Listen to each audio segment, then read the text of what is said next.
जी part 2 part 3 start हो गया है। अच्छा सुने जी, सुने सुने सुने, ये क्वेश्चन में भाई ने एक सवाल किया है कि जो यहाँ पर हमने x कितने गया, x नहीं बनाया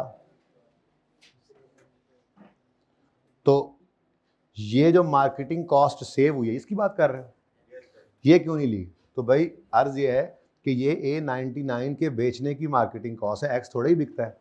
तो A99 बेचने के लिए हमने एडिशनल A99 बेचने के लिए इस वेरिएबल कॉस्ट को यहाँ लिया हुआ है, ठीक है ना।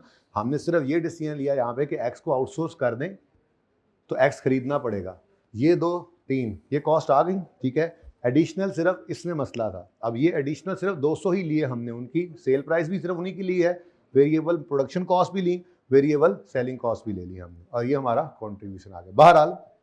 बहरहाल इस 15 नंबर के सवाल में अगर आप ये यूनिट सही नहीं निकाल पाते तो आपके फिर भी कोशिश करने पर 10 नंबर आ सकते हैं, जगह जगह पे नंबर मिल रहे होते हैं। देखे ना, यूनिट्स निकाल ना पाने वाले ने कोई कोशिश तो इधर भी की होगी, कोई फिगर उसकी को शायद आर सही निकल आए होंगे, ठीक है। वेरिएबल प्रोडक्शन कॉस्ट निकालने वाले ने यहाँ पर कुछ कॉस्ट सही ले ली होंगी, कुछ गलत, कम से कम ये तो ले ली होगी, यहाँ पे कुछ सही कर ली, कुछ गलत कर ली होगी। जहाँ जहाँ पे आपको कोई फिगर सही निकालते जा रहे होते हैं वो नंबर मिलते जा रहे होते हैं, ठीक है ना। ओके, तो हिम्मत नहीं हारनी, काम जारी रखना है। ओके, अच्छा जी, अब वैसे तो नंबर हमारा बनता है फर्दर प्रोसेसिंग के फॉर्मेट को रिवाइज करने का और कंटिन्यू शटडाउन को रिवाइज करने का, लेकिन अभी मैं थोड़ा सा डिसीजन मेकिंग को पॉज कर रहा हूँ, ठीक है। और मैं आपको इन्वेंट्री वैल्यूएशन और इन्वेंट्री मैनेजमेंट के 2 सवाल रिसेंट अटेम्प्ट वाले कराने लगा हूँ, ठीक है। इन्वेंट्री वैल्यूएशन इसलिए करवाने लगा हूँ, बोर्ड फिर खाली नहीं है, वरना बोर्ड पे करते वैसे ही सवाल जैसे हमने ऑरेंज वाला सवाल। अब तस्वीर बनानी, तस्वीर नहीं बनानी। अच्छा सुनो सुनो सुनो सुनो सुनो सुनो मेरी बात सुनो, कोई बात नहीं, बड़े तो बैठे हैं ना, सुनो सुनो सुनो, हमने ऑरेंज वाला सवाल किया, XYZ वाला सवाल किया, फिर पता नहीं शादमान या सरजमीन में से कोई एक सवाल था। जिस तरतीब पे वो सवाल हमने किए थे बिल्कुल उसी तरतीब का सवाल है आपका इस रिसेंट अटेम्प्ट के अंदर इन्वेंट्री वैल्यूएशन का। अब इन्वेंट्री वैल्यूएशन में मैं आपको कुछ रिवाइज नहीं करा रहा, क्या रिवाइज कराऊं, अभी अभी तो किया है, वो रिवाइज दिया, तो डायरेक्ट उसके सवाल पे जा रहे हैं, इसलिए मैंने ज़रा सवाल की तरफ आना चाहा। एक तो ज़रा बोझ भी कम हो जाएगा, नंबर ऑफ क्वेश्चन भी दिमाग में होता है ना, इतने हो गए इतने रहते हैं। अभी हमने रिसेंट अटेम्प्ट में से MCQ वाला सवाल कर लिया है, फिर क्वेश्चन नंबर कौन कौन से कर लिए जरा देख लो।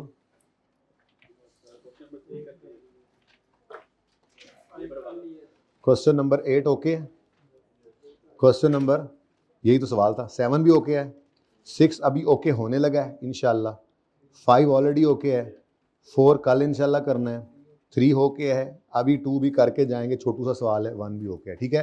तो कल के लिए फिर हमारे पास रह जाएगा CVP, आफ्टर रिवीजन CVP करेंगे, ठीक है। और क्वेश्चन नंबर 6 कौन सा है CVP का, ऊपर रह गया, कल ये वाला, ये ब्रेक इवन सेल्स वाला, ठीक है। तो CVP रिवाइज करेंगे, ये सवाल करेंगे, नंबर 1 ये करेंगे। उसके बाद आपका आखिरी सवाल है, रिवीजन की ज़रूरत भी नहीं होगी इंशाल्लाह इसको, ये सवाल भी हम करेंगे, ये हमारा स्टैंडर्ड कॉस्टिंग का है, बहरहाल फार्मूलाज में कर दूंगा, हल्की फुल्की रिवीजन भी इसकी करेंगे, ठीक है। प्रोसेस कॉस्टिंग का सवाल नहीं है, इसलिए मैंने आपको होमवर्क में दिया है, और पार्ट 4 इंशाल्लाह इन्हीं सवालों को इकट्ठा लिए हुए होगा, ठीक है। तो बस अब जल्दी से इन्वेंट्री वैल्यूएशन और इन्वेंट्री मैनेजमेंट के दोनों सवाल कर लें, ठीक है। जितना काम आज कर लेंगे उतना कल कम होगा, और जितना आज कम करेंगे उतना कल ज़्यादा होगा। और कल ना ख़त्म हुआ तो मैंने कोई अपने ऊपर कदगन नहीं लगाया हुआ कि फ़लाँ दिन को नहीं ख़त्म हुआ तो बस ये हो जाएगा, वो नहीं होगा, तो अगले दिन पे जाना पड़ेगा। इसलिए इंसान बन के बैठें, अब ये आखिरी 1 घंटा चुप करके आपने काम करना है, ठीक है। एक चीज़ मैंने आपको बोला है कि अभी तक पेंडिंग है, वो है इन्वेंट्री वैल्यूएशन के अंदर कि कॉस्ट ऑफ इन्वेंट्री में इंट्रो की रिवीजन है, क्या क्या आ सकता है, तो मुझे कल याद कराना, आते साथ ये करूँगा। फिलहाल मैं सिर्फ 2 सवाल करवाऊँगा, ठीक है, सिर्फ 2 सवाल रिसेंट टाइम के करने हैं हमने, जिसमें पहला सवाल पढ़िए, damask limited, damask limited. Again हम अपना सोल्यूशन अपनी तरतीब पे सवाल करेंगे जैसे करते आए हैं, एंड वाला आंसर मैच करना चाहिए जी, बस सादा सी बात है, ठीक है। तो भाई दोबारा अगर देख लिया है तो सवाल पढ़ें, ठीक है। रिक्वायरमेंट है, मिल के पढ़ते हैं, चलें पहले आप पढ़ लें फिर आपने कहना है। क्लोजिंग इन्वेंट्री निकालनी है हमने, calculate amount of closing inventory to be reported. तो ये ना इन्वेंट्री वैल्यूएशन का सवाल भी बड़ा रेगुलर देता है, तो बदकिस्मती मैं तो कहूँगा होगी जब नहीं आएगा, वरना अच्छी किस्मत होती है, इसमें से भी पासिंग मार्क्स मिल ही जाते हैं। तो ये काफ़ी रेगुलर आ रहा है, पिछली 10 अटैम्प्ट में देखें तो 2 को अटैम्प्ट में नहीं आया होगा, वरना आता है। ठीक है, तो आपका अच्छा तैयार है ये। ओके, पढ़ें, सवाल पढ़ें, आपको नजर आएगा इसके अंदर किए हुए सवालों का थोड़ा सा रिफ्लेक्शन भी इंशाल्लाह।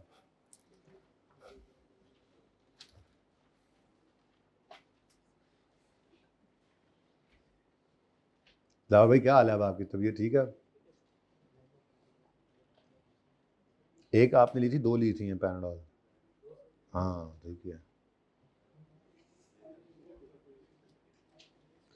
यार, वो वसीम को बुलाओ यार, उन्हें कहूँ मैसेज कर दें आज मीटिंग आज और कल में कोई नहीं होगी, फिर देखते हैं किसी वक्त में मीटिंग। फ़िलहाल क्या कहते हैं उसको, नहीं पोस्टपोन हुई है, गैर मुअय्यना मुद्दत के लिए मीटिंग्स को पोस्टपोन किया जा रहा है,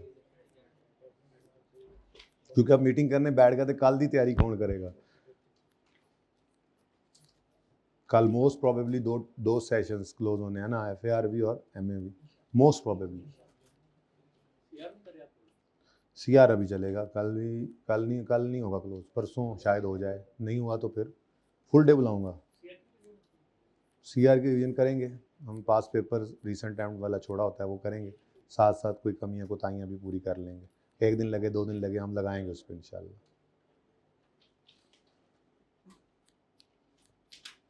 CR को तो जाते हुए भी कह के बंदा भेजता है, कुछ जहन से आ गया तो फिर काल देंगे रिकॉर्ड करके। भाई साकिब को बोलो कि मैसेज कर दे कि फ़िलहाल मीटिंग्स पोस्टपोन हो गई हैं, तो मीटिंग्स क्लासेस के एंड होने के बाद सर आखिरी मीटिंग कर लेंगे, ठीक है ना। फ़िलहाल आज मीटिंग नहीं होगी, आज मीटिंग नहीं होगी, और मीटिंग का टाइम आपको 2-3 दिन में फिर दोबारा भेजा जाएगा, ठीक है। ये मैसेज करवा दो। DL manufactures 2 products N5O7 following, दो प्रोडक्ट्स हैं, ठीक है। Following information relates to year ending 28 February. Opening inventory के यूनिट्स आ रहे हैं और कॉस्ट आ रही है, प्रोडक्शन के यूनिट्स आ रहे हैं, कॉस्ट ऑफ गुड्स प्रोड्यूस्ड आ रही है। यार ये तो ऐसे लग रहा है कि XYZ वाला या ऑरेंज वाला, XYZ वाला लग रहा है ज़्यादा, है ना। बस उसमें ये था कि 4 प्रोडक्ट्स ही, इसमें 2 हैं, उल्टा कम हो गई। ओके, उसमें मेथड्स भी 2 थे, इसमें एक ही लग रहा है, 5-4। चलो, क्लोजिंग इन्वेंट्री आ गई, डैमेज यूनिट्स इंक्लूडेड, सेम वही यूनिट्स क्लोजिंग इन्वेंट्री में डैमेज्ड भी शामिल हैं। अब ये डैमेज्ड हैं तो इन पे NRV वाला मसला आ जाएगा।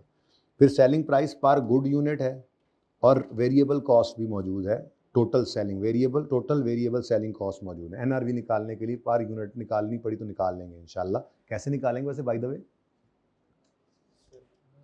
टोटल वेरिएबल सेलिंग कॉस्ट को डिवाइड करेंगे प्रोडक्शन यूनिट्स के साथ, निकल आएगी सेल यूनिट्स के साथ। जाग दे हो थोड़े थोड़े, है ना। और सेल यूनिट्स गिवन है सवाल में तो अच्छी बात है, नहीं है तो ओपनिंग क्लोजिंग प्रोडक्शन गिवन है तो सेल निकाल लेंगे, कोई मसला नहीं, रूटीन का सवाल। DL uses FIFO during year end physical inventory count के दौरान 2000 units of N5 and 3000 units of O7 were found to be missing. और उसने बोल दिया, ना भी बोलता तो मिसिंग यूनिट्स को हमने क्या कहना होता है, एबनॉर्मल लॉस। तो एबनॉर्मल लॉस की वैसे तो एंट्री उसने मांगी नहीं है, वरना एंट्रीज होती हैं P&L डेबिट, इन्वेंट्री क्रेडिट, ठीक है ना। यूज क्या करता है, कहीं लिखा हुआ पीरियोडिक परपेचुअल, कहीं नहीं लिखा हुआ, छोड़ो इस बात को। हमारा तो इस वक्त वैल्यू निकालने वाला मामला है, तो जो इस तरह के यूनिट्स फिजिकल इन्वेंट्री के वक्त पता चले कि नहीं पड़े हुए, तो उनको सिंपली क्या कर देना है, हमने क्लोजिंग इन्वेंट्री में से माइनस कर देना है, ठीक है ना। अब उसकी एंट्री क्या है, हमें उससे कोई कंसर्न होना नहीं चाहिए। ओके, वैसे पता है आपको एंट्री भी। कहता है closing inventory quantities above have not been adjusted for these shortages, यानी कि 2000 और 3000 इस 50 और 70 में शामिल है। तो 50 और 70 में से 2 और 3000 ये निकालने हैं, और 500 और 600 तो वैसे ही अलग रखने हमने, क्योंकि ये डैमेज हैं, गुड नहीं है। ओके, अच्छा जी। फिर all units sold during the year were good units, इसका मतलब दौरान साल जो बिके वो सारे गुड थे। और इफेक्टिव फ्रॉम 28 फरवरी 26, साड़ी कम बख्ती जो ये इसके बाद कह रहा है सेलिंग प्राइस पर गुड यूनिट N5 और O7 की इंक्रीज करके हमने कर दिया इतनी और इतनी, यानी कि जो आपने एस्टिमेटेड सेलिंग प्राइस लेनी है उसके अंदर अब आपने वो पुराने वाली सेलिंग प्राइस अगर निकल भी आती हो, गिवन है बल्कि 5100, और ये नहीं लेनी, बल्कि आपने क्या लेनी है जी, ये और ये, ठीक है, नेक्स्ट ईयर के लिए, यानी एनआरवी के लिए फ्यूचर की सेलिंग प्राइस लेनी होती है ना। Variable selling cost for both goods and damage goods are directly proportional to their sale value. इसका मतलब ये हो सकता है कि हम सेल यूनिट्स निकाल के इससे variable selling cost per unit निकाल लें और उसको इसकी परसेंटेज बना लें, तो फिर नई वेरिएबल कॉस्ट ऑफ सेल भी नई सेल से निकल आएगी, ठीक है। ये एक मुश्किल काम है इसके अंदर मुझे लग रहा है। After repair damage units can be sold at same price as good units, बड़ी मेहरबानी जी। और following information relates to damage units, तो डैमेज यूनिट्स डैमेज फॉर्म में बिकेगा इतने का, गुड फॉर्म में तो इतने का बिकेगा वो कह रहा है, लेकिन डैमेज यूनिट को गुड फॉर्म में बेचने के लिए इतनी रिपेयर कॉस्ट आएगी, और अगर नहीं करेंगे तो अगेन वही मामला आ गया कि आपके डैमेज यूनिट्स जो हैं उनकी एनआरवी में दो ऑप्शन आ रहे हैं, विद रिपेयर और विदाउट रिपेयर, ठीक है। अब मेन तो आपका जो ऊपर फॉर्मेट बनेगा उसके अंदर दो प्रोडक्ट्स हैं, तो गुड और डैमेज्ड, ठीक है। लेकिन जब आप एनआरवी वर्किंग करेंगे तो डैमेज्ड के अंदर फिर दो दो ऑप्शंस हैं, ठीक है। तो बिल्कुल वैसे ही मैं टेबल बनाऊंगा इंशाल्लाह, कोशिश करूंगा जैसा हम क्लासेस में बनाया करते थे। लें जी, क्वेश्चन नंबर कौन सा है बता दें? 6। नाम है इसका, अटेम्प्ट है इसकी स्प्रिंग 26 और नाम है इसका डमास्क लिमिटेड। अच्छा जी, अब हम लिया करते थे जी कॉस्ट पर यूनिट, ठीक है। और कॉस्ट पर यूनिट तो मेरे ख्याल में हम इधर ही फॉर्मूला लिख दें, क्या ख्याल है? प्रोडक्शन कॉस्ट नज़र आ रही है आपको? Production cost, total production cost नज़र आ रही है कि नहीं नज़र आ रही? टोटल प्रोडक्शन कॉस्ट सवाल में नज़र आ रही है? सवाल भी इधर खोलना पड़ेगा ना यार ऐसे। ये जी टोटल प्रोडक्शन कॉस्ट कितनी है? 7.5 लाख, और प्रोडक्शन यूनिट्स कितने हैं? 1.5 लाख। तो simple, total production cost divided by production units, ठीक है। तो कॉस्ट पर यूनिट आ जाएगी, एक मिनट, चलो खुला डुल्ला ही करो फिलहाल जी। प्रोडक्ट्स दो हैं जी, N5। अब N5 के अंदर भी आगे फिर दो चीज़ें हैं ना जी, इसको और नीचे ले आए जी। N5 में फिर दो मामला आता है, एक गुड यूनिट्स हैं और दूसरा है जी डैमेज्ड यूनिट्स।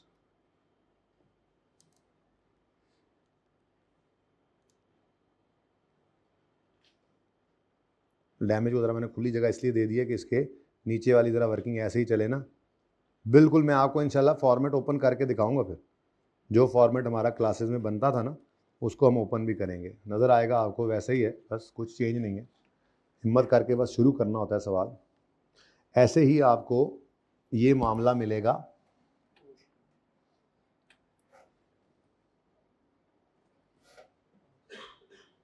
मार्क भी पूरा आ रहा है फिर भी, चले ले जी। अब कॉस्ट पर यूनिट बता दें जी, कॉस्ट पर यूनिट 7.5 लाख बटा 1.5 लाख और 1140 बटा 190, बताइए जी।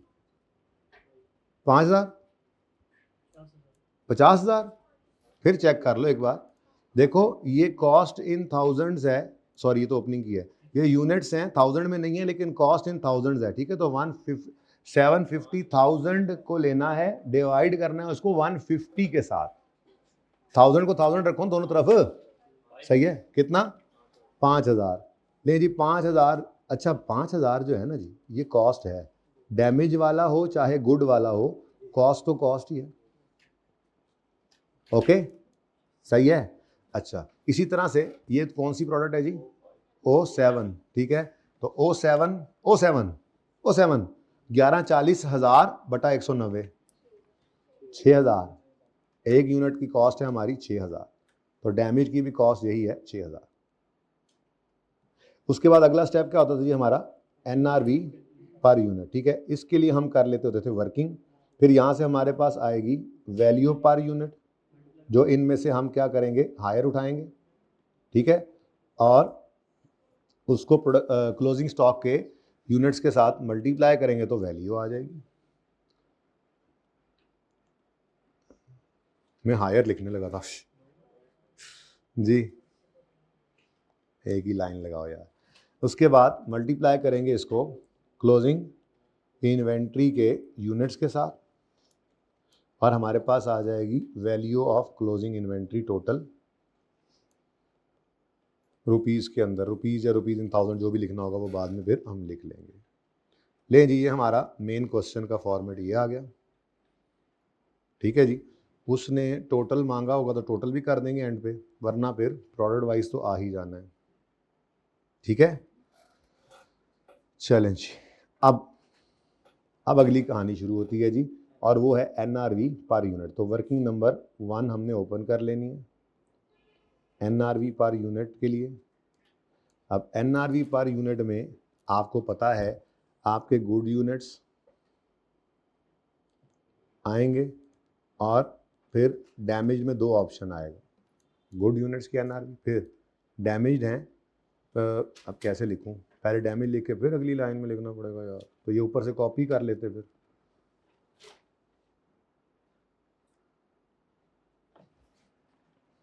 अच्छा, ये वर्किंग आप अलग अलग भी कर सकते हैं, मैंने आपको पहले भी कहा था कि आप हर प्रोडक्ट के लिए अलग अलग कर लें, कोई मना नहीं है। ठीक है,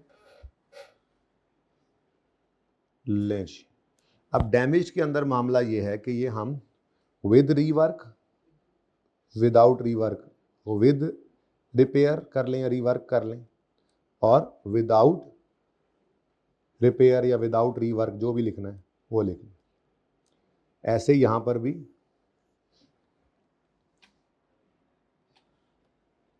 तो ये जनाब हमारा तरीका वारदात हुआ करता था।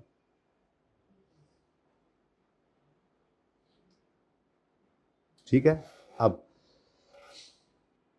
एनआरवी के अंदर सबसे पहले क्या आता है जी, selling price per unit. Good units की सेलिंग प्राइस नई वाली या पुरानी वाली, नई वाली या पुरानी वाली, नई वाली लेंगे। गुड यूनिट्स की सेलिंग प्राइस नई वाली कितनी है, 5355, 5355। एग्रीड और नॉट, ये फ्यूचर में इतने का बिकेगा। और अगर डैमेज को भी विद रिपेयर करके बेचें तो उसका भी क्या आएगा, 5355। भाई सही है, लेकिन अगर आपने डैमेज को डैमेज फॉर्म में ही बेचा तो फिर ये N5 कितने का बिकेगा, 4000 का। समझ आ रही है कि जा रही है जी, कितना, 4000। ऐसे ही गुड O7 कितने का बिकेगा, गुड O7 7140। तो गुड O7 7140 का आप एक बेचेंगे, और अगर डैमेज को भी रिपेयर कर लें तो उसने कहा था वो भी नॉर्मल पे बिक जाएगा, लेकिन अगर एज इट इज बेचेंगे तो 6500 का बिकेगा। ठीक है जी, ये सारा डेटा सवाल में गिवन था, मैंने तो कुछ भी नहीं किया अभी तक सिर्फ मैंने एक ही फॉर्मूला लगाया, production cost divide by production units. ठीक है, अब इसमें से लेस क्या करना है जी, एवरेज रिपेयर कॉस्ट उसने बताई है। एवरेज रिपेयर कॉस्ट मतलब ऑन एवरेज इतनी आती है, बस रिपेयर कॉस्ट है, ये पर यूनिट उसने बताई हुई है। चेक करो, 350 और 750, विद रिपेयर में 350 आएगा, इधर कोई नहीं आएगा। ये कितना है जी, 750, तो 750 इधर आएगा, इधर नहीं आएगा। ठीक है, फिर उसके बाद लेस कर देंगे हम selling cost, variable selling cost. अब इसको निकालना है, छोटा सा एक वर्किंग कर लेते हैं अलग। ठीक है, इसके लिए वर्किंग 2 में कर लेता हूं, लेकिन इंपॉर्टेंट थिंग इज, क्या variable selling cost good units पे तो आएगी, विद रिपेयर बेचेंगे तो इनमें भी आएगी, इधर आएगी या नहीं आएगी ये देखने वाली बात है। तो सवाल में जरा देखते हैं, कहीं पे उसने ना बताया तो फिर इधर भी आएगी। ठीक है, वेरिएबल सेलिंग कॉस्ट मेरे ख्याल में तो सब पे ही आ रही है, और सब पे आ रही है, और आ रही है एज परसेंटेज। तो यहाँ पे ना मैं परसेंटेज निकाल देता हूँ, मतलब परसेंटेज निकालना असल काम था, ये परसेंटेज मैं वर्किंग 2 में निकाल देता हूँ आपको, क्योंकि ऊपर सेलिंग प्राइस मौजूद है, इसके ऊपर वो परसेंटेज लगाते चले जाएंगे, आनी सब में। ठीक है, हर जगह पे इसने आना, ये कर लेंगे तो उसके बाद हमारे पास क्या आ जाएगा जी, एनआरवी पर यूनिट। अब जब ये एनआरवी पर यूनिट आएगी तो हमने डैमेज में देख लेना है बेहतर क्या है, जो बेहतर होना है उसको सिलेक्ट करना है, यहाँ से ऊपर ले जाएंगे, सवाल ख़त्म हो जाएगा। तो ज़रा देखो भाई, अभी तक कोई टेक्निकल काम हुआ इसमें, किए हुए काम ही किए हैं। तुम हर क्लास में लेट आई जाओ, सवाल शुरू हो जाता है उसके बाद।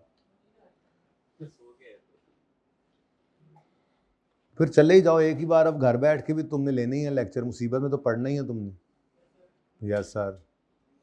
अच्छा जी, अब देखें जी, सेलिंग कॉस्ट उसने कहा है सेलिंग कॉस्ट टोटल कितनी है, टोटल वेरिएबल सेलिंग कॉस्ट कितनी है, यही है ना। और असल में ये पुरानी सेलिंग कॉस्ट है, अगर इसको डिवाइड कर दें पुराने सेल यूनिट्स के साथ तो आपके पास क्या आ जाएगी, हाँ सेलिंग कॉस्ट पर यूनिट, लेकिन ये पुरानी है। पर ये जब निकल आएगी तो इसको आप कितने गई, इसके साथ डिवाइड करेंगे ना तो इससे आपकी परसेंटेज निकल आएगी कि कितने परसेंट सेलिंग कॉस्ट हुआ करती है। यूं समझ लो कोई कमीशन होगा जैसे, क्योंकि उसने ये लिखा है जुमला कि जो वेरिएबल सेलिंग कॉस्ट है दोनों गुड्स की और डैमेज की भी लिखा हुआ है, for both good and damage units, वो डायरेक्टली प्रोपोर्शनल है टू देयर सेल वैल्यू। इसका मतलब सेल वैल्यू की परसेंटेज है, और उसमें कोई चेंज भी उसने नहीं बताया कि अगले साल ये बढ़ जाएगी या कम हो जाएगी, तो इसका मतलब जो करंट है वही रहेगी। सही है। तो अब वर्किंग में हमें सेल यूनिट्स चाहिए, और सेल यूनिट्स निकाल लिए तो उसको यूज़ करके सेलिंग कॉस्ट पर यूनिट निकल आएगी, और उसको परसेंटेज के तौर पे लेकर अपने सवाल में अप्लाई कर लेंगे। ठीक है, तो आ जाओ जी, वेरिएबल सेलिंग कॉस्ट की परसेंटेज निकालना अब हमारा अगला काम, अगला टारगेट है। टारगेट वर्किंग नंबर, बस ये आखिरी वर्किंग है इसकी, बस वर्किंग नंबर 2, ये जी वेरिएबल सेलिंग कॉस्ट परसेंटेज।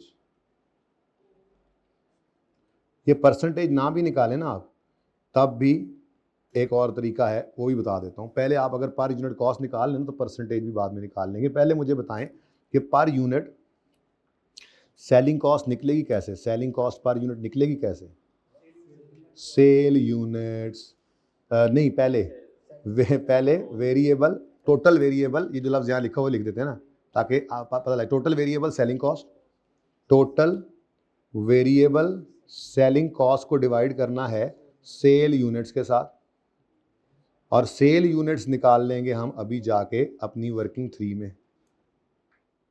ठीक है, तो एक और छोटी सी वर्किंग ओपन होगी, मैंने तो कहा था ये आखिरी वर्किंग है लेकिन ना हो पाया ये। तो सेल यूनिट्स कैसे निकला करते हैं जी, opening plus production less closing, opening plus production less closing. हाँ जी, ओपनिंग यूनिट्स कितने हैं 40,000, प्रोडक्शन कितनी हुई 1.5 लाख, क्लोजिंग कितने हैं 50,000। तो opening plus production less closing से सेल यूनिट्स निकल आएंगे, और उसने क्लियरली बता दिया था कि जितने यूनिट्स बिके हैं वो ड्यूरिंग द ईयर वो सारे के सारे कौन से हैं, गुड यूनिट्स। इसका मतलब जो सेल यूनिट्स निकलेंगे सेलिंग कॉस्ट सिर्फ उन्हीं की ही है, समझो परसेंटेज निकल सकती है फिर। ठीक है, तो बताओ जी, ये असल में ऊपर से कहानी ये वाली चल रही है। अब N5 मैंने दोबारा नहीं लिखा और O7, ठीक है ना। तो N5 की के सेल यूनिट्स कितने आ गए, 1,40,000। ठीक है जी, अब 1000, सॉरी इधर लिखना है 1000 में ही चल रहा है सारा सवाल। ठीक है, 1,40,000 सारा सवाल 1000 में चल रहा है भाई। और इसके कितने बन गए O7 के 60 जमा 190 माइनस 70 180। ठीक है जी, डन हो गया। अब ये 1000 में यूनिट्स आ गए और कॉस्ट भी 1000 में मौजूद है, तो 49980 डिवाइडेड बाय 140 करो, आंसर क्या आता है 357। फिर 24480 को डिवाइड करो 180 से 136। अब ये तो यूनिट्स आए हैं, अब रुपीज़ आए हैं पर यूनिट, मतलब इसको परसेंटेज में कन्वर्ट कर सकते हैं, परसेंटेज में भी कन्वर्ट कर सकते हैं, और एक और तरीका भी वो बाद में बताता हूँ। फिलहाल परसेंटेज में कन्वर्ट कर लेते हैं। ठीक है, तो हमने कहा जी सेलिंग कॉस्ट परसेंटेज निकाल दो, सेलिंग कॉस्ट परसेंटेज, यानी कि आपने सेलिंग कॉस्ट पर यूनिट को डिवाइड करना है सेल्स के साथ, सेल प्राइस पर यूनिट के साथ, और 100 से मल्टीप्लाई कर देना है फिर। ठीक है, तो 357 पुरानी selling cost per unit divided by पुरानी सेल प्राइस पर यूनिट, तो 357 डिवाइडेड बाय 5100 करो, कितने परसेंट आता है 7%। लें जी, ऐसे ही 136 डिवाइडेड बाय 6800, इसका थोड़ा कमीशन है, ठीक है। अब ये परसेंटेज निकल आई, तो इसलिए यहां पे परसेंटेज लिखी हुई है, दोनों ही आती है ना, तो एट द रेट ऑफ, नहीं, at the rate of percentage कहां पे पड़ी है जी, वर्किंग 2 में, ये ठीक रहेगा, ठीक है, दोनों लिख दी मैंने। अब सुनो, परसेंटेज लगाओ जरा, 5355 पर लगाओ जरा 7%, कितना आता है? 374.85। ना ना ना, यहां पर नहीं, 374 रुपीस को कर लेंगे, ठीक है। अच्छा, ये परसेंटेज से निकला है। मैं कह रहा था एक और तरीका भी है, वो क्या है वो चेक कर लो। 357 सेलिंग कॉस्ट है जब 5100 का एक यूनिट था, अब यूनिट कितने का हो जाएगा? 5355 का, तो इसी को प्रोपोर्शनेट कर लो, पकड़ो जरा, 357 डिवाइडेड बाय 5100 मल्टीप्लाइड बाय 5355, वही आता है। मतलब आप इस तरह से भी परिचय में बैठे हुए निकाल सकते हैं कि उसने क्या कहा है, सेलिंग कॉस्ट प्रोपोर्शनेटली ही रहनी है। तो अगर सेलिंग कॉस्ट 357 आई है तो सेलिंग प्राइस बढ़ने से वेरिएबल कॉस्ट भी बढ़नी है, सेलिंग कॉस्ट भी बढ़नी है, तो वो इस प्रोपोर्शन के अंदर भी रख सकते थे आप। बहरहाल परसेंटेज भी ठीक है। तो अब सब के ऊपर लगाते जाओ। परसेंटेज का फायदा ये है कि बार बार आपको वो मुश्किल वाला काम करने की बजाय सिर्फ परसेंटेज लगानी पड़ेगी। जैसे यहां पर तो सेम आ गया 374 लेकिन अगर डैमेज है तो कितनी? 280। समझ आई बात? 7140 का कितने परसेंट? 2% है इसका 2% है। ये क्या चल रहा है? ये O7 चल रहा है। तो O7 के selling cost per unit percentage कितनी है? यार चले ही जाओ आप भी, अगर बातें करनी है तो उसको बोल दो यार, पढ़ने बैठो प्लीज यार, अगर बैठना है तो। पागलों की तरह हम लगे हुए हैं, काम कर रहे हैं और पता नहीं किस मिशन पे बैठे हुए। 142.0 तुम लिख लो यार, पहले जगह कोई नहीं, 0 लिखा लो। 142.8 और इसका 130। अब NRV निकालना शुरू करो। गुड, पहले वाला गुड 4980.15 और रिपेयर वाला, अब इनमें से हायर लेना है। पहला कौन सा क्या है जी? 4630.15 और अगला, अच्छा लिख देता हूं मैं 37। अब इसका क्या फैसला है जी आपका? इसको डैमेज यूनिट्स को रिपेयर करके बेचेंगे या बगैर रिपेयर? पागल हैं आप? बगैर रिपेयर के बेचेंगे, विद रिपेयर बेचेंगे। बगैर रिपेयर के 3700 रुपया मिलना है और विद रिपेयर 4600 मिलना है, तो बेहतर है। कहा था NRV में 2 ऑप्शंस होंगे, तो बेटर की तरफ जाना है, ठीक है। आगे बढ़ो जी। O7 6997 बोल दो फिर, 6997.2। Next 664 exact 0.2। नेक्स्ट 66, ये 142.8 है ना यार? अच्छा 6247.2 है और आगे 63। लो भाई, इसको आप रिपेयर ना करो, ठीक है, इसको आप एज इट इज बेच दो, क्योंकि रिपेयर करके उल्टा कम पैसे आ रहे हैं। एज इट इज बेचो, शायद रिपेयर करने में खर्चा ज्यादा आ रहा है, ठीक है। अब लें जी, काम खत्म। गुड यूनिट्स की NRV है 4980.15। रेट्स के अंदर बड़ी एहतियात करनी है, ठीक है। डैमेज यूनिट्स की NRV कितनी है जी? 4630.15। नेक्स्ट जी, इसकी 6997.2 है जी। इसमें दोनों में कॉस्ट नीचे है, 6370, ठीक है जी। अब लोअर 4980.15, इसकी आ गई 4630.15 इधर आ गई, 6000 और 6000। अब क्लोजिंग यूनिट्स जरा ध्यान से, सबसे पहले तो मुझे डैमेज यूनिट्स लिखवा दो, 500 और 600, तो 500 इसके, 600 इसके। अब क्लोजिंग इन्वेंट्री में जो क्लोजिंग यूनिट्स पड़े हैं उनमें से डैमेज्ड भी माइनस करने हैं और शॉर्ट भी माइनस कर देने हैं, ठीक है ना। अब बताओ जी, टोटल थे कितने, टोटल थे कितने, 50,000। 500 ये निकले तो बाकी बचे 49500 में से 2000 निकालो, 47, ठीक है जी। और इधर भी ऐसे ही 70 पड़े थे, 600 गए और 3000 गए, 47,500 जी। कितना जी, 66,400। वैल्यू बताओ जी। अच्छा ये ना आप फुल फिगर बताओ, मेरा दिल है कि ये फुल फिगर बताओ। 47,500 यूनिट्स मैंने पूरे लिए हैं, ठीक है ना। रेट तो वैसे पर यूनिट है ना, वैल्यू तो पर यूनिट है ना, यहाँ मैंने पूरे यूनिट्स ले लिए हैं। और फिर फुल फिगर बताओ, जरा मैच करना होता है ना यार, वरना तो राउंडिंग कर लेते, खैर थी जी, कोई बात नहीं। अच्छा रुपीज इन थाउजेंड कर लो, लेकिन राउंड फिर भी नहीं कर सकते, चेक करना होगा, एग्जैक्ट देखना भी तो है ना। चलो कोई बात नहीं, लिखो 2 3 5 6 5 5 7 1 2 5। मैं पॉइंट शॉइंट को नहीं, मैंने कहा आप सारा लिखो। आगे बोलो डैमेज, ये तो थोड़ा छोटा होगा ना। 2 3 1 5 0 7 5। चलो कुछ छोटी फिगर आ गई। नेक्स्ट 3984 आगे 0 0, ये राउंड हो सकता था।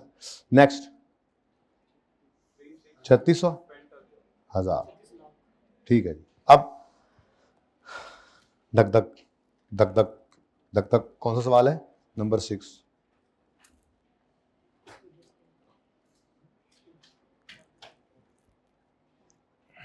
N5 की टोटल वैल्यू है, कौन सा सवाल है ये, इधर देखें जी, 357 भी नजर आ रहा है जी हमें, सही। अच्छा जी 238 872 200, हमारा जरा ये इस तरह से है, मैं टोटल भी अच्छा टोटल भी कराओ, मुझे नहीं पता, मुझे नहीं पता, टोटल कराओ, टोटल कराओ, टोटल कराओ, मुझे नहीं पता, मुझे नहीं पता। N5 का टोटल स्टॉक कितना है, N5 का, ये दोनों का टोटल बताना है मुझे, बताएं जी। इसका गुड का और डैमेज का वैल्यू तो यही आनी ना टोटल, 238 थ्रू 238 फिर 8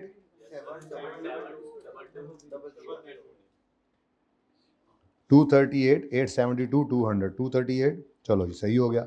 और इसका टोटल 402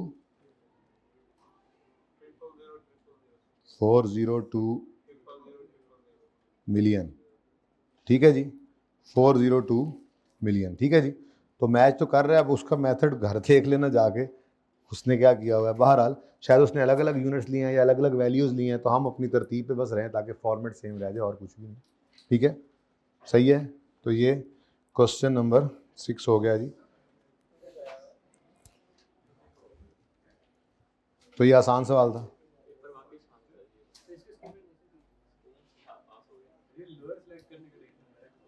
लोअर सेलेक्ट करने का 1.5 है, तो ये होता है। मैं आपको अब अगली बात बताऊं, आपने कॉस्ट सही निकाली, एनआरवी गलत है। एनआरवी के कितने नंबर है बताओ, एनआरवी कितने नंबर है, एक मिनट, एनआरवी कितने नंबर है, एनआरवी कैलकुलेशन के 5 हैं। अब इसमें सेल प्राइस सही लिखी है तो इसका नंबर होगा, एवरेज रिपेयर कॉस्ट सही लिखी होगी, इसका नंबर होगा। मसला इसमें आया उन्हें, इसके ज़्यादा नंबर होंगे, फिर इसमें से आधे नंबर मिल गए, फिर गलत एनआरवी ले गए यहाँ पे, तो आपकी एनआरवी अगर हायर आई है तो आपने उसमें से उसको सही सिलेक्ट किया, तो इसकी सिलेक्शन के सही मार्क्स है। क्योंकि रूल क्या था, आपने कॉस्ट उठाई क्यों, क्योंकि लोअर है, तो उसका डेट नंबर अभी भी मिलना है। देख लो फिर, कॉन्सेप्ट है ना यार, कॉन्सेप्ट है, ठीक है। हर चीज़ ऐसे नहीं पढ़ पढ़ के आई, आपने इतना खजल होके आपने सीखा है, तो नंबर तो होते हैं ना इस चीज़ के। तो बहरहाल सवाल में पर्चे मुश्किल सवाल भी होते हैं, आसान भी होते हैं, एवरेज भी होते हैं, ठीक है। अभी रहते हैं 2 सवाल, सीवीबी भी रहता है, पेपर जैसा भी होगा हम भी पढ़ते हैं भाई, ये सवाल करके नहीं कज़ा होती। एक सवाल और कर लेंगे जी इन्वेंट्री मैनेजमेंट का। इतना छोटा सवाल है कि बगैर रिवीजन के हो जाना है।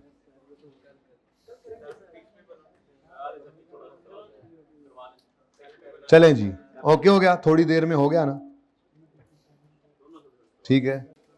इतना छोटा सवाल है कि शुरू होने से पहले ही खत्म हो जाएगा। चेक तो करो यार, ये सवाल करो फिर मैं खिला दूंगा बिरयानी। ये सवाल करो फिर खिला दूंगा बिरयानी। नहीं, कल कल कल। ठीक है, डन हो गया। चलो चलो। किसने कहा है वैसे? कोई लायबिलिटी है मेरे को? नहीं, ये को क्या होगा? Past experience. इस पे पाबंदी लग चुकी है कई साल पहले, लेकिन बताना नहीं किसी को, ठीक है ना? हाँ, बता रहा हूं मैं। अच्छा जी, please please please as a policy इस पे पाबंदी है। प्लीज पढ़ें सवाल को। ईओक्यू कुछ थोड़ा थोड़ा याद है? फॉर्मूला याद है कुछ? 2 into APR into ordering cost per unit divide by holding cost per unit per annum. हाँ, फॉर्मूला लिखता हूं दोबारा, ठीक है। उसने क्या कहा है? कंप्यूट करो EOQ for raw material X1। Question number 2 है ये। ओके, स्प्रिंग 2026 का। नाराज हो गया? पक्का पक्का नाराज नहीं होता, बस फोन सुन के फिर आ जाएगा, असल में मसला ये। अच्छा जी, सवाल पढ़ लें जी। अच्छा, वैसे ईओक्यू का फॉर्मूला लिख दूं मैं? ईओक्यू का फॉर्मूला लिख दूं, रिवाइज हो जाए, क्योंकि याद नहीं है आपको थोड़ा सा। 2 into annual purchase requirement into variable ordering cost per unit पर ऑर्डर पर यूनिट। पहले भी आपने होल्डिंग कॉस्ट, वो भी मुंह से निकल गया। वेरिएबल होल्डिंग कॉस्ट, दिमाग से तो पहले ही निकली, मुंह से भी निकल गई बात जी। तो अंडर रूट ले लिया जी इसका आपने।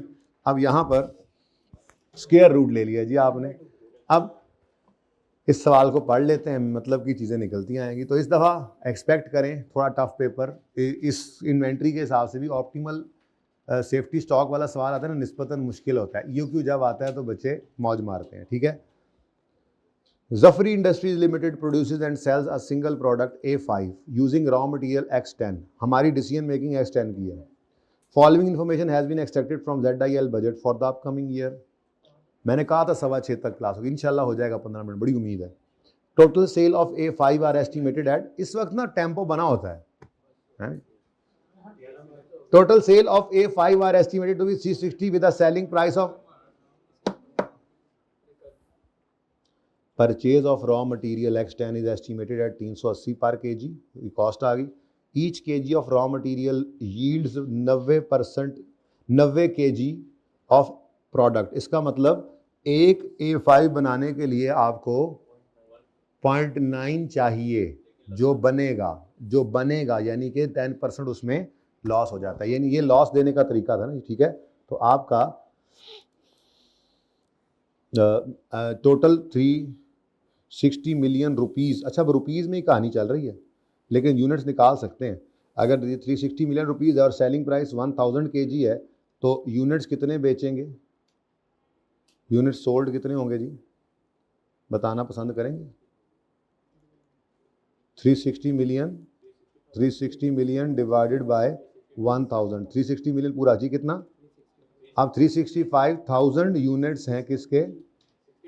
60,000 है। 360,000 यूनिट्स हैं जी आपके प्रोडक्ट के, ठीक है। ओके जी। अब ये 360,000 यूनिट्स जो हैं,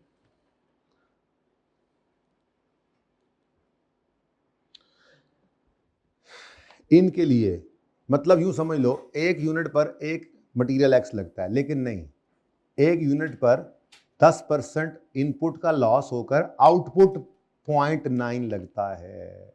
सही है। इसका मतलब आपको खरीदना तो 3,60,000 यूनिट्स के लिए 3,60,000 यूनिट नहीं है, बल्कि कुछ ज़्यादा करना है। तो अगर देखो, इसको यूं भी कह सकते हैं कि आपका X9 यील्ड करता है 90%, मतलब 10% क्या है जी? Normal loss is normal loss. अब अगली बात, किसका 10%? तो सवाल तो चुप है ना, तो ऑफ इनपुट ही होगा। अब वो कह रहा है आउटपुट कितना है, मैं पूरी इक्वेशन बना रहा हूँ, 0.9, लॉस कितना होता है 0.1, तो फिर इनपुट कितना होना है, तो ये परसेंटेज ही बन गई ना, ठीक है।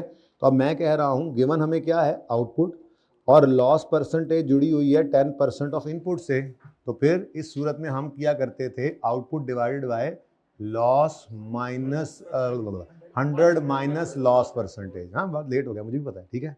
अच्छा, तो यहाँ पे आपने क्या करना है जी, 1 माइनस 0.10 कर लें या 0.90 कर लें, आपकी मर्जी है जी। तो कितने केजीज खरीदेंगे जी, 4 लाख केजीज आपकी क्या है एनुअल परचेज रिक्वायरमेंट, ठीक है जी। असल में तो ये प्रॉपर वर्किंग करनी चाहिए ऐसे करके, तो बातों बातों में इधर निकल गए हम। तो वर्किंग नंबर 1 क्या है जी, एनुअल परचेज रिक्वायरमेंट। आपको अभी भी याद होगा कि मैंने प्रॉब्लम्स बताई थी इसमें कि यही आ सकती हैं एपीआर के अंदर लॉस वाली। अब कल चूंकि मैंने फॉर्मेट सामने लाना है ना, क्योंकि बाकी भी फॉर्मेट है ना इसके अंदर ऑप्टिमल स्टॉक वाले, वो तो रिवाइज कराने हैं। तो कल जब मैंने ये सवाल आपके सामने लाना है दोबारा फॉर्मेट, तो उसके अंदर फिर लिखा होगा कि एपीआर निकालते हुए क्या मसला आ सकता है, यूनिट्स मिसिंग हो सकते हैं, लॉस आ सकता है, वो इंशाल्लाह लिखा हुआ मिलेगा, क्लास में लिखा था मैंने। एनीवेज 4 लाख केजीज आ गए जी हमारे। तो यहाँ पे हमने लिखा जी 2 इंटू 400,000 वर्किंग नंबर 1। इतना सिंपल सवाल। अच्छा, रिजल्ट परसेंटेज क्या थी जी, किससे पूछा आपने? मुझे सही याद नहीं है इसलिए मैं आपसे पूछ रहा हूँ, मुझे सही याद नहीं है। मतलब कि बच्चे ने फेल होना है तो उसको पेपर से कोई परवाह नहीं है, पेपर आसान आए मुश्किल आए, ये सिर्फ ऐसी बातें होती हैं। ये आज बैठ के आप कर रहे हैं बातें, फेल होने वाले फेल हो लेते हैं, फेल होने की 1000 वजूहत है उनके पास। जैसे आप लोग सीरियस नहीं होते, रिवीजन करा रहे हैं, सवाल करा रहे हैं, जोर लगा रहे हैं, पर आप सीरियस नहीं हो रहे, 1000 वजूहत हो सकती है। अच्छा जी, वर्किंग 1 ले जी। उसके बाद मुझे आगे वेरिएबल ऑर्डरिंग कॉस्ट चाहिए, resulting in normal loss of 0.1 kg, मतलब 1 kg में 0.1 मैंने 10% बोल दिया था, कोई मसला तो नहीं है। The cost of financing holding cost of purchase price is 10% पर एनम। अब वेरिएबल होल्डिंग कॉस्ट हमें चाहिए और वो पर यूनिट पर एनम होती है वेरिएबल होल्डिंग कॉस्ट। लेकिन अभी तक देखें उसमें एक चीज़ है या दो है। तो पहली उसने क्या बात की जी, financing cost, cost of finance, तो मैंने यहाँ पे लिखा जी फाइनेंस कॉस्ट। अब मुझे बताइए 1 केजी कितने का मिल रहा है, एक्स का 380 का। हमें एक्स का केजी लेना है इस वक्त, होल्ड एक्स मटेरियल को करना है, ठीक है। तो 380 इंटू कितने परसेंट है जी, सुभान अल्लाह जी, क्या 38 रुपीज़, ठीक है जी। उसके बाद रुपीज़ में ये आंसर आ रहा है। फिर कहता है जी raw material X 10 is stored in a public warehouse that charges 1 kg per month, को पर एनम कर लेना है, along with fix storage charges of ना, हमने सिर्फ क्या लेनी है variable holding cost per unit per annum. अब पिछली बार वालों का पर्चा जब हल कर रहा था ना, हालांकि आप देख रहे हैं उसमें मुश्किल सवाल है, लेकिन वो सवाल करते बच्चे कह रहे थे पेपर तो बड़ा आसान था, तो मैं करा रहा तो आसान ही लग रहा होता है ना बच्चों को, तो सारा सेशन ही ऐसे रहा है। पता तो तब लगेगा जब आप करेंगे, इसीलिए बोलता था कि अनसीन वाला दिमाग के अंदर अपने अप्लाइड रखो। तो मैंने आप लोगों के लिए दोबारा से वो नोट्स जो हैं वो उनको प्रिंटर को दिए हैं, उसी तरह से वो गंदे से पेज के ऊपर मिनिमम सी कॉस्ट के ऊपर मैंने कहा कर दो हमें, ठीक है। कि जैसे बच्चा फोटोकॉपियर से कॉपी करवाए तो उसमें मेरे इससे डबल कॉस्ट पड़ रही है बच्चों को। तो मैंने उन्हें कहा था कि आप बिल्कुल फोटोकॉपी जैसे ये पेज है, सही है पेज नज़र आता है सब कुछ है, उसमें कर दें। अब उसमें MCQs भी डाले हुए हैं, तो आई वुड सजेस्ट कि आप सेशन एंड हो रहा है तो होपफुली कल सुबह तक ये आ जाएगी, नोट्स आ जाएंगे। और ऑनलाइन वालों के भी जहाँ जहाँ हैं उन्हें कहूँगा भाई पहुँचाएँ, वहाँ वहाँ भी मैसेज भी करवा दूँगा ग्रुप्स में, वो आप मंगवा लें और आप लोग लेके जाएँ। और इस जो नोट्स आपके पास थे जिन पे आपने, चाहे वो आपने हैंडआउट्स मेरे वाले संभाल के रखे, नोट्स नहीं लिए, चाहे नोट्स लिए और उन पे आपने सारा सेशन पढ़ा है, उसको साइड पे रखें। रिवीजन करते हुए बेहतर क्या है वो फ्रेश कॉपी हो जिसमें पर्चा साफ सुथरा हो, सवाल बिल्कुल नया नकोर सामने हो, ताकि कोई निशानी भी उस पर ना लगी हो। थोड़ा सा तो अपने लिए एक अनसीन वाला एलिमेंट रखें कि कोई निशानी तो नहीं है, कम से कम सवाल 1 बार पढ़ा, 2 बार पढ़ा, 3 बार पढ़ा, बहुत फायदा होगा इससे, ये मेरी सजेशन है। मिनिमम कॉस्ट जितनी मैंने कहा था, पिछली बार वो 500 का किया था, मैंने उनको ये कहा यार कोई नहीं गोली उनको ये कराई थी कि 500 पेजेस को नहीं इतने बड़े, थोड़े से यार MCQ है, मेहरबानी करो। अंदरली गल है 100 सवा बद गया, तो पता ही है। आप लोगों को मैंने सॉफ्ट में भेजा हुआ है वो, बट सॉफ्ट ही है, पर्चे में तो आपको हार्ड ही पर्चा आना है, तो ज़्यादा बेहतर क्या है ले जाएं, ठीक है। असल में मोबाइल में खोलोगे ना सॉफ्ट कॉपी, तो मोबाइल मुसीबत में कुछ और भी साथ खुल जाता है, तो इसलिए बेहतर ये है कि आप अपना बुकलेट लेके जाएं। रिवीजन के अंदर आप जो सवाल करें उनको सिर्फ उस बुकलेट से ही देखकर करें, बहुत फ़ायदा होगा इससे, कोशिश करिएगा, ठीक है जी। ये एक बर्गर के पैसों में वो नोट्स आ रहे हैं, तो एक बर्गर कैंसिल कर दीजिएगा, ना खाइएगा, और उसकी जगह नोट्स ले लीजिएगा, ठीक है। अंडे शामी वाला बर्गर आता है आजकल तो जी। सुने सुने सुने, फाइनेंस कॉस्ट के बाद वेयर हाउस रेंट कितने रुपए चार्ज करते हैं पर यूनिट? 1 रुपया, लेकिन पर मंथ है तो पर एनम कर लें। और ZIL incurs a variable transportation cost of 10 per kg and fixed delivery charges, फिर फिक्स्ड, ये 10 पकड़ो, ठीक है, लेकिन ये 10 पर kg।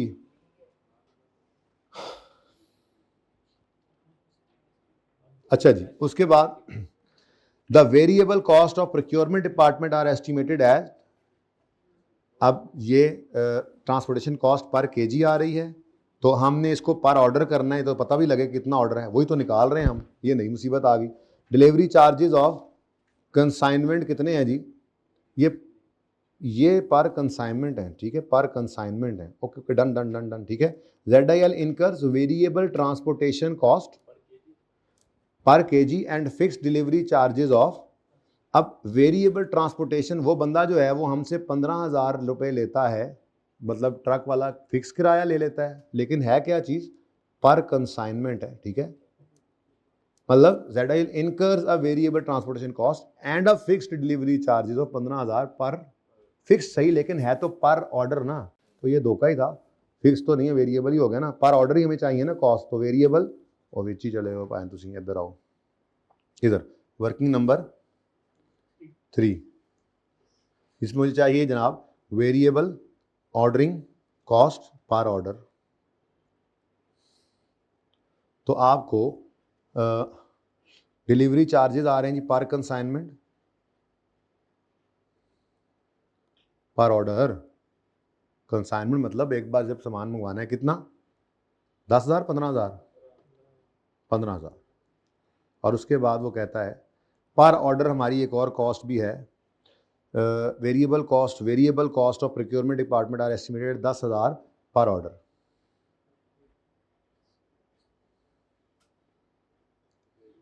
क्या लिखूं जी? Variable ordering cost, ordering department cost जी, कितना? 10,000। अच्छा, अब थोड़ा सा ज़रा बहस कर लें, 10 रुपये पे, मुँह 10 रुपये पे, ये भी टोटल हो गई, ये कितना आ रहा है? 50। तो ये 50 के साथ भी आपने वर्किंग नंबर 2 लगा दिया। अब जो ऑर्डरिंग कॉस्ट है ये पर ऑर्डर हुआ करती है, क्या ख्याल है? ठीक है, हमें ऑर्डरिंग कॉस्ट पर ऑर्डर लेनी होती है। अब ये कह रहा है वेरिएबल ऑर्डरिंग कॉस्ट, ये ZIL incurs a variable transportation cost of 10 पर kg, ये ऑर्डरिंग कॉस्ट होना ना हुई, ये तो एक तरह से परचेज की कॉस्ट में शामिल हो जाएगी कि आपको परचेज पर ऑर्डर तो ये कॉस्ट नहीं है, पर केजी कॉस्ट है। अब ऑर्डर्स अभी हमने निकालने हैं कि कितने यूनिट्स का ऑर्डर प्लेस करना है, तो हर ऑर्डर की कॉस्ट ये आ रही है। हाँ, फिर जितने केजीज मंगवाएंगे उसका अलग किराया आएगा, उसका तो कोई मसला नहीं होना चाहिए। तो मेरे ख्याल में इसको हमें क्या करना चाहिए? इग्नोर करना चाहिए, ठीक जी। दोनों में फ़र्क क्या है? मुझे तो यही लग रहा था कि ये एक है, फिर मैंने ये बात की नहीं। वो कहता है ZIL incurs a variable transportation cost of 10 पर kg and a fix delivery charges of 15,000। तो मेरे ख्याल में पूरी कंसाइनमेंट है, वो ऑप्शन होगा। बहरहाल मैं तो ये कह रहा हूँ कि पर ऑर्डर 15,000 है ना, अब जितना एक ऑर्डर में मंगवाएंगे पर केजी उसके अलावा दे देंगे, वो पर ऑर्डर तो फिर भी नहीं होगा। पर ऑर्डर कॉस्ट लेनी है हमने इस फॉर्मूला के अंदर, वेरिएबल ऑर्डरिंग कॉस्ट हमने लेनी है, तो वो वेरिएबल ऑर्डरिंग कॉस्ट नहीं बन रही थी जी। बोलो 25,000, 25,000 इधर आ गया जी, और इसको बताया जी हमने एग्जामिनर भाई को के वर्किंग नंबर 3 में हमने निकाला है जी। और ओह, तो फिर इसको ही मिटाओ जी। तो टोटल क्या आ गया, टोटल 20,000 यूनिट्स। ये आपके क्या है जी, इकोनॉमिक ऑर्डर क्वांटिटी। ये तो सही होना यार, कुछ था ही नहीं। ले इतने भी हुई, उत्थे भी हुई। चलें, कौन सा सवाल था? दूसरा, 20,000 kg। ये है कि ऐसा, अब इसमें कोई फ़र्क है ही नहीं ना, अब इसमें कौन सा हमारा उनका फॉर्मेट अलग होता है। ठीक है जी, तो यहाँ पे बात करते हैं जी, ख़त्म शुद्ध। अच्छा, आपको मैंने कितने सवाल दिए हैं, वो सवाल ज़रा एक नज़र देख लें, सेल्फ सोल्यूशन फटाफट तस्वीर बना लें बच्चे। तो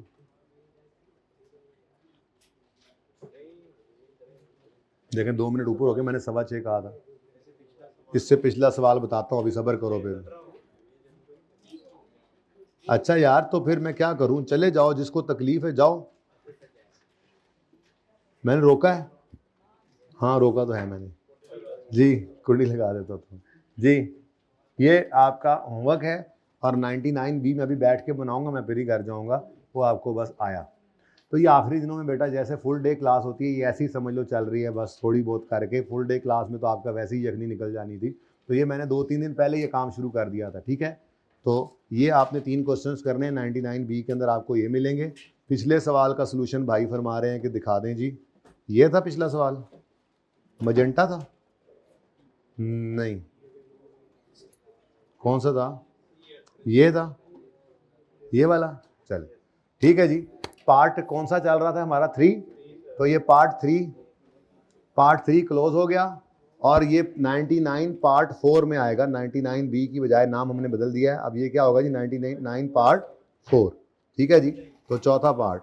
अब बच्चों को बस काश के 99 पे लेक्चर रुक जाते, एक तो ये 100 पे जा रहे हैं, मसला ये। ठीक है ना, तो है नहीं करना तो मजबूरी है। बहरहाल चले, 100 ना होता तो बच्चे कहते कम पड़ा है, कम पड़ा है, बस। अच्छा, नजर ना लगती ना।